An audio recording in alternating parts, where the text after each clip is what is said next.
সকাল সকাল ঘুম থেকে উঠে চা বিস্কুট খেয়ে একদম রেডি হয়ে নিয়েছি। এখন একটু বেরোবো, তো অনেকগুলো কাজ আছে, দরকার আছে, তো সেগুলো কমপ্লিট করতে হবে। তাই জন্যই আর কি বেরোচ্ছি। তো বেরোনোর আগে মাকে বললাম, মা আমি আসছি। তো দেখো আমি এখন পুরো রাস্তায় রোডে রয়েছি। এটা হচ্ছে হাই রোড, আমাদের এখানে NH-34 4 লেন হয়েছে যেটা। তো দেখো রাস্তাটা কিন্তু এখন অনেক সুন্দর করে দিয়েছে আগের তুলনায়। আগে যেরকম ছোট রাস্তা ছিল, এখন অনেক বড় করে দিয়েছে, চারিদিকের অনেক জায়গা বাড়িয়েছে। যেরকম রাস্তার ধারে যেই বাড়িগুলো ছিল না, তাদেরকে ভেঙে দিয়েছে। তো এটা কিন্তু এখন 4 লেন হয়ে গেছে পুরোপুরি। আর আমি কিন্তু এখন বাসে আছি পুরো সামনের ফ্রন্টে, মানে বাসের যে ড্রাইভার যেখানটাতে বসে ওখানটায় আমি বসার সিট পেয়েছি, আর ওখানেই বসেছিলাম। তারপর সেখান থেকে কাজ মিটিয়ে বাড়ি ফিরছি। তো দেখো বাড়ি থেকে আসার মানে ওখান থেকে কাজ মিটিয়ে বাড়ি আসার সময় আমি একটা মিয়ামোড়ের দোকানে থেকে কেক নিয়ে এসেছিলাম বোনের জন্য, মা আর বোনের জন্য। আর দেখো এত হাওয়া দিচ্ছিল ট্রেনের মধ্যে, তো তাই জন্য আমার চুলগুলো পুরো ওলটপালট হয়ে গেছিলো। তো স্টেশনটার নাম কি তোমরা কেউ বলতে পারবে? স্টেশনটা আমাদের বাড়ির কাছাকাছি স্টেশন। আমার না এই স্টেশনটাকে দেখলে মনে হয় সেই দার্জিলিংয়ের ঘুম স্টেশন যেরকম না, ওই রকম মনে হয়। কারণ স্টেশনটা অনেক উঁচুতে, মানে বাড়ি ঘরের থেকে অনেক উঁচুতে। স্টেশনটা আমার খুব ভালো লাগে।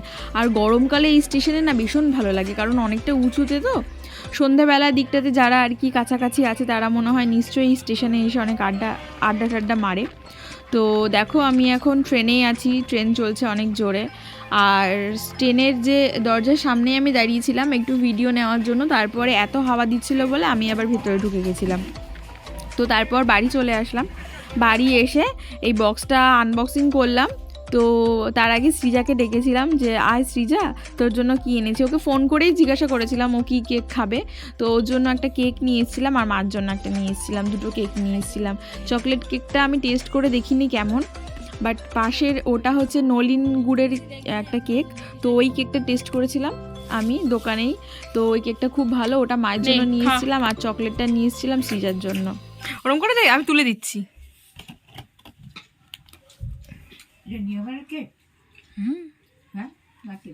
মিয়ামরের নে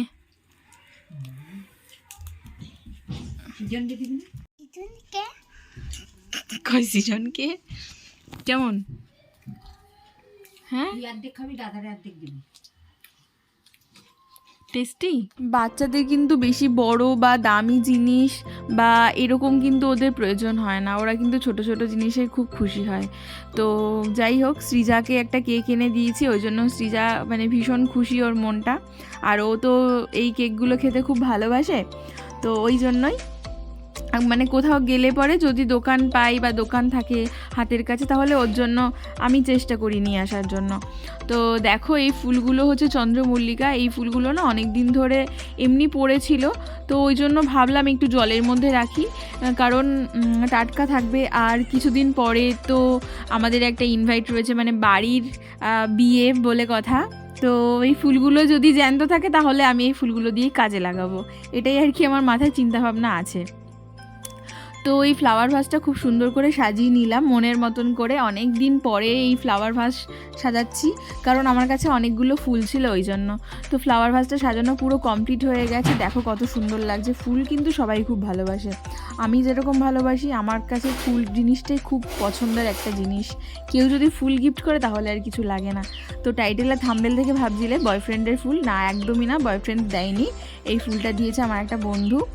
তো তারপরে খাওয়া দাওয়া করতে বসে পড়লাম।